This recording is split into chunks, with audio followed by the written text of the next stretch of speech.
Hello everyone, I'm Daniel은. I just found out there is a bird nest in behind that fan. I remember killing this, but there's a really a nest behind that fan.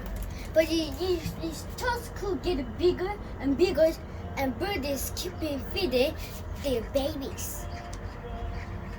It's getting bigger and bigger when the bird's gonna get a bigger nest built behind the fan.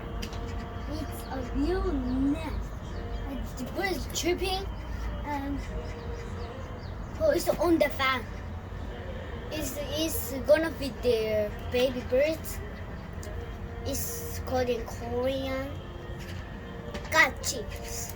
How do you think like it's dangerous or it's not dangerous? It's very For birds. beautiful at summer because is when come fall, they will be moving to another place, but the stick wouldn't move on the nest wouldn't move to another place.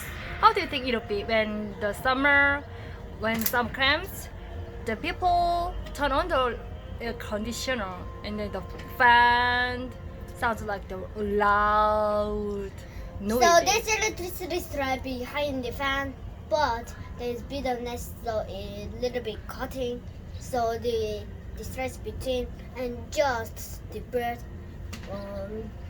build a nest right through the nest. How about we should call off the firefighter or How to? and your helpers? We have to call in babies. EBC knows. It's not feeding their babies. Wow. It's feeding their babies. Yeah. There's real Can you see those baby birds? Yeah, in the there's a nest? bird and their mommy and papa is meeting with their friends, I think. So, see you next time. Bye. Bye.